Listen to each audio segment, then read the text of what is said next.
Hello friends, welcome to Grow Capital.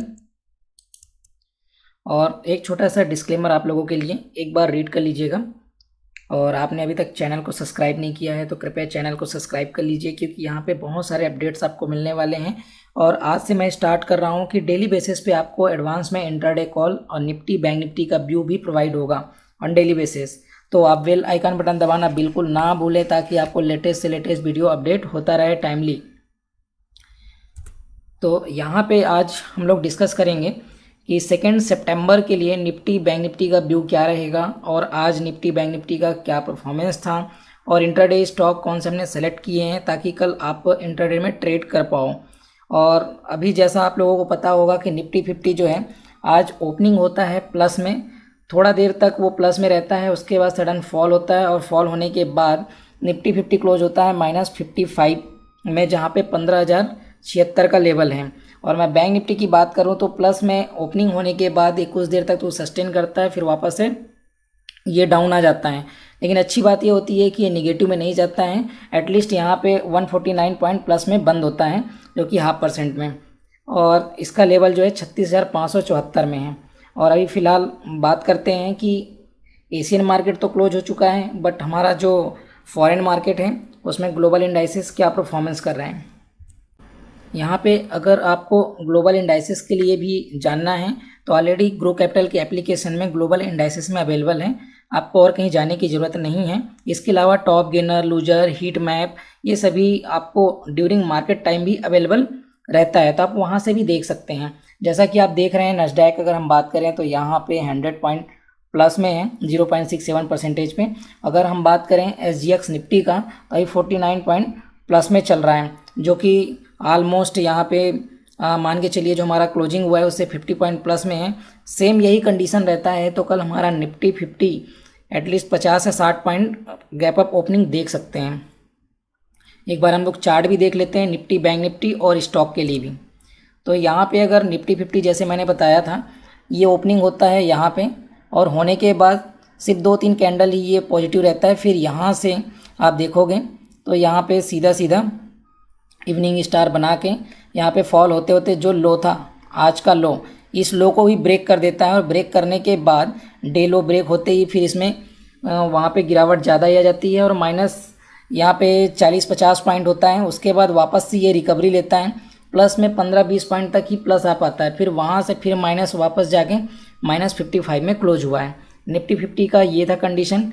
और bank Nifty की बात करें तो बैंक निफ्टी यहाँ पे ओपनिंग होते ही अच्छा खासा मूवमेंट देता है, 450-500 पॉइंट प्लस वहाँ तक भी जाता है। उसके बाद ये वापस से जो डे का लो था यहाँ तक आता है, फिर बाउंस बैक होता है, और बाउंस बैक होने के बाद वापस से डे लो को ब्रेक करके यहाँ पे उसके नीचे ही बंद हो रहा है।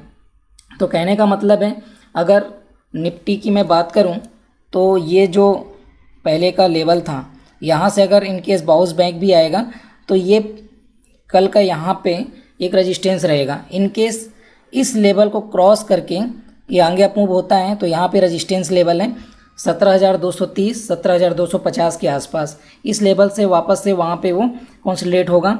इनकेस अगर मूवमेंट सही आया तभी क्रॉस होगा, अदरवाइज वापस से आपको फॉल होने के चांसेस हैं। इनकेस मान के चलिए अगर प्लस में ओपनिंग होने के बाद आज का लो जो यहाँ पे है 17,058.50, इस लो को ब्रेक करेगा तो आपके लिए जो सपोर्ट रहेगा 17,020-17,000 का लेवल रहेगा, यहाँ तक भी आपको देखने को मिल सकता है।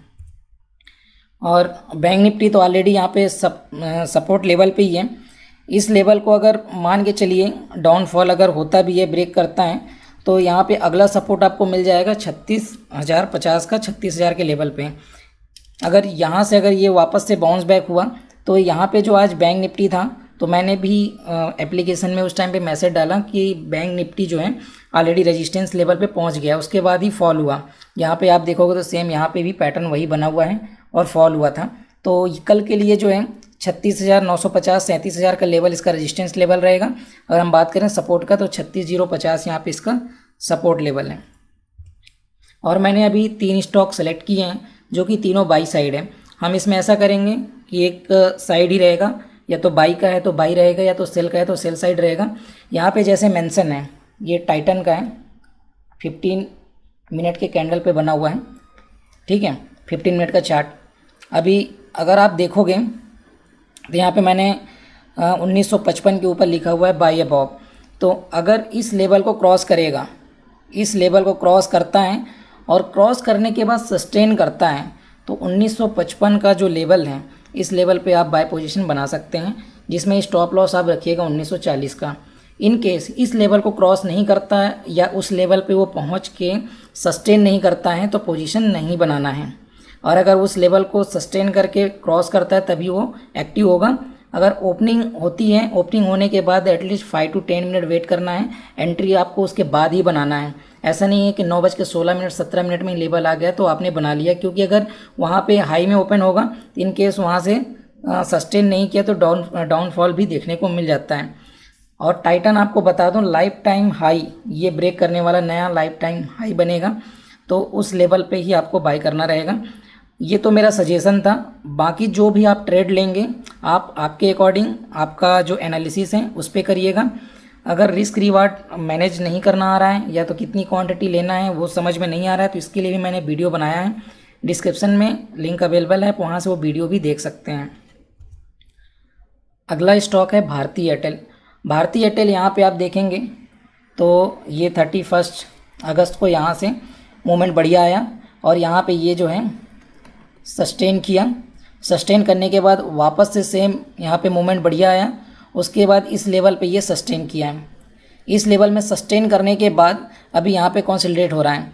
इन केस यहाँ से अगर ये अप मूव होगा, जैसा कि मार्केट पॉजिटिव है उसके अकॉर्डिंग, तो इसको 672 इसके लेवल के ऊपर ही बाय करना है।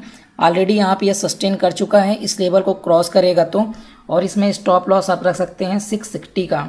अगर इस लेवल पे अगर वो डाउन आता है तो आप स्टॉप लॉस लगा लीजिएगा।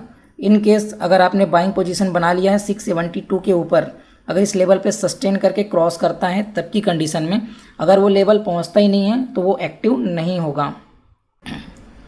अगर आप चाहो तो यहाँ पे अगर इधर से अगर डाउन होने के चांसेस हैं तो मान के चलिए 658 657 के नीचे भी अगर आप सेल करेंगे तो आपको यहाँ पे 642 45 के लेवल भी दिख सकते हैं, तो आप वहाँ से शॉर्ट पोजीशन भी बना सकते हो। इसके लिए कंडीशन है कि अगर मार्केट फॉल होता हुआ दिखाई दे तब के केस में, अगर मार्केट सस्टेन है या अप ट्रेंड है तो सेल पोजीशन नहीं बनेगा, 672 के ऊपर बाय पोजीशन बना सकते हैं।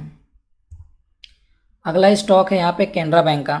कैनरा बैंक में भी आप देखोगे तो यहाँ पे अच्छा मूवमेंट आया और पहले का जो ये लेवल था इस लेवल को क्रॉस करके यहाँ पे सस्टेन किया। उसके बाद यहाँ पे रिट्रेस आया। जब ऐसा बनता है ये कप होल्डर वाले पैटर्न में तो आप देखेंगे यहाँ पे ऐसा, अब यहाँ से सेम ऐसा है, फिर इस लेवल को जैसे ही क्रॉस करेगा और इस हाई को यहाँ पे एक बना हुआ है, यहाँ पे एक बना हुआ है, इस लेवल को क्रॉस करता है तो वहाँ पे 162.60 के ऊपर सस्टेन करने के बाद इस लेवल के ऊपर आप बाय पोजीशन बना सकते हैं, जहाँ पे इसका स्टॉप लॉस रहेगा 159 का। 159 का स्टॉप लॉस रख के बाय पोजीशन बनाइए। इन केस अगर ये लेवल सस्टेन नहीं होता है तो आपको बाय पोजीशन नहीं बनाना है, अवॉइड करना है। एक्टिव 162.60 के ऊपर ही वैलिड होगा। अगर किसी भी स्टॉक में अगर आप एंट्री बना रहे हैं तो कैपिटल आपका है, रिस्क आपका है और रिवार्ड भी आपको ही मिलेगा, तो आप आपके अकॉर्डिंग ही ट्रेड करिएगा। मेरा जो व्यू था मैंने आपको अपनी तरफ से शेयर कर दिया। अगर आप हमारा प्रीमियम ग्रुप ज्वाइन करना चाहते हैं तो डिस्क्रिप्शन में लिंक अवेलेबल है, जीरोधा, आप स्टॉक, एंजल और IIFL, वहाँ पे डीमेट अकाउंट ओपनिंग करके आप प्रीमियम मेंबरशिप भी ले सकते हैं। Thank you for watching video.